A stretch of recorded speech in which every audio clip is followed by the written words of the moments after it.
Hi friends, welcome to our channel. Friends, మీరు కనుక నా ఛానల్కి ఫస్ట్ టైం వచ్చినట్లయితే కింద రెడ్ కలర్లో సబ్స్క్రైబ్ బటన్ ఉంటుంది, సబ్స్క్రైబ్ చేసుకోండి. పక్కనే బెల్ ఉంటుంది, దాన్ని కూడా యాక్టివేట్ చేసుకోండి.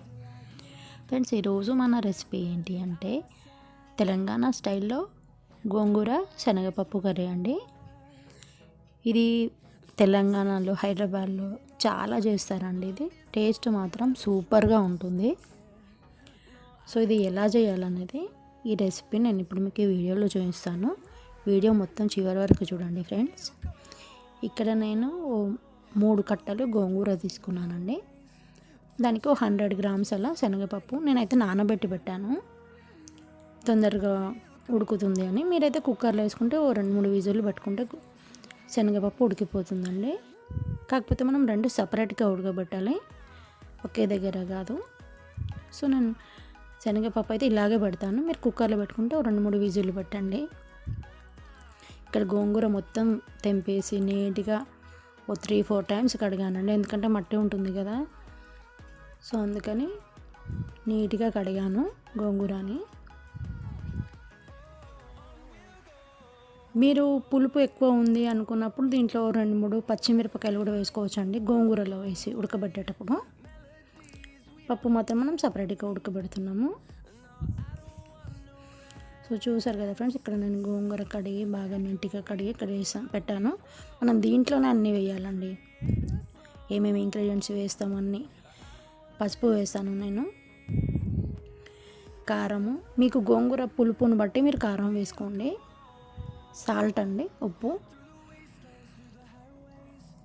కొంచెం అల్లం వెల్లుల్లి పేస్ట్. ఇంకా మనం ఎక్స్ట్రా మసాలాలు అయితే ఏమీ యూజ్ చేయట్లేదు ఇక్కడ. కొంచెం వాటర్ వేయాలి, ఎందుకంటే గోంగూర అడుగంటిపోతుంది కదా. సో కొంచెం వాటర్ వేసి నేను స్టవ్ పైన పెట్టేస్తాను. గోంగూర జ్యూస్ మనకు తెలిసిపోతుంది కదండి, కొంచెం పులుపు ఎక్కువ ఉన్నప్పుడు దీంట్లో కొంచెం పచ్చిమిరపకాయలు 2 వేసుకున్నామంటే కారం అనేది మనకు బ్యాలెన్స్ అవుతుంది అన్నమాట, మరీ పులుపుగా ఉండకుండా కర్రీ అనేది. సో మనం తెలంగాణ స్టైల్లో అనొచ్చు, హైదరాబాదీ స్టైల్ అనొచ్చు, పల్లెటూరు స్టైల్లో అనొచ్చు మనం ఇక్కడ. సో ఆ కర్రీ నేను అక్కడ పక్కన శనగపప్పు పెట్టానండి స్టవ్ పైన. ఇది ఇక్కడ ఇలా కుక్ అవుతుంది. దీన్ని మూత పెట్టేసి బాగా అది ఉడికిద్దాం మనం. వాటర్ వేసాం కదా, అది బాగా ఉడుకుతుందండి. చూసారు కదా ఫ్రెండ్స్, ఉడికిపోయింది ఇక్కడ మనకి. నేను దీంట్లో ఇది మనం ఏంటంటే దీన్ని రుబ్బాలండి, పప్పు గుత్తి ఉంటుంది కదా దాంతో రుబ్బాలి. సో ఇక్కడ మనం పప్పు ఉడకబెట్టాం కదా పక్కన, అది కొంచెం కొద్దిగంత 1 టేబుల్ స్పూన్ తీసి వేసాను దీంట్లో. అది వేస్తే టేస్ట్ బాగుంటుందన్నమాట. సో ఇది ఏంటంటే మనం పప్పు గుత్తితో రుబ్బాలండి.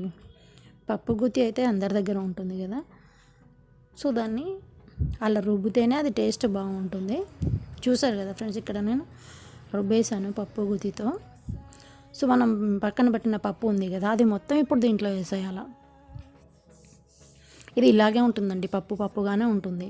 కాకపోతే మనం శనగపప్పు మెత్తగానే ఉడకబెట్టాము, మరి పలుకుగా ఏం లేదండి, మెత్తగా ఉడికిపోయింది అది.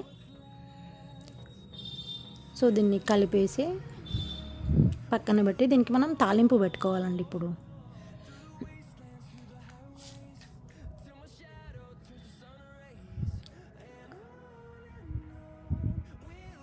ఇక్కడ మీరు ఇది కొంచెం గట్టిగా ఉంది అనిపించినప్పుడు కొంచెం వాటర్ వేసుకోవచ్చండి, లేదు ఇలాగే అంటే పర్లేదు. కొంచెం కన్సిస్టెన్సీ వాటర్ కావాలనుకుంటే వాటర్ వేసుకోండి. ఇక్కడ నేను స్టవ్ పైన ఆయిల్ పెట్టానండి, పోపు వేస్తాము. ఇక్కడ నేను పోపు గింజలన్నీ వేసాను.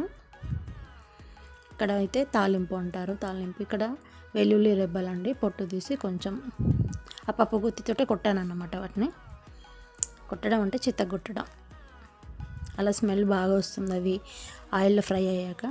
2 ఎండుమిరపకాయలండి తాలింపుకి, అవి నంచుకొని తింటే బాగుంటుంది ఆ కర్రీలో, అందుకే నేను 2-3 ఎండుమిరపకాయలు వేసా. అవి అంత కారం కూడా ఏం లేదు, సో వేసాను. కొంచెం కరివేపాకు అండి. ఇప్పుడు మనము వెల్లుల్లి రెబ్బల్ని కొంచెం వేగనివ్వాలి, మరీ పచ్చిగా ఉంటే కూడా వాటిని తినలేము, స్మెల్ అంత బాగుండదు. కాస్త కలర్ వచ్చాక తీస్తే అప్పుడు ఆ స్మెల్ ఆ కూరలో మొత్తం వెళ్ళి సూపర్ స్మెల్ వస్తుంటుంది కూరకి, మన కర్రీకి. సో కొంచెం కరివేపాకు వేసాను నేను ఇక్కడ. ఇంకా మనం ఇంకేం వేయకూడదండి మనం పసుపు అలాంటిది, ఎందుకంటే మనం కర్రీలో పసుపు వేసాము ఆల్రెడీ.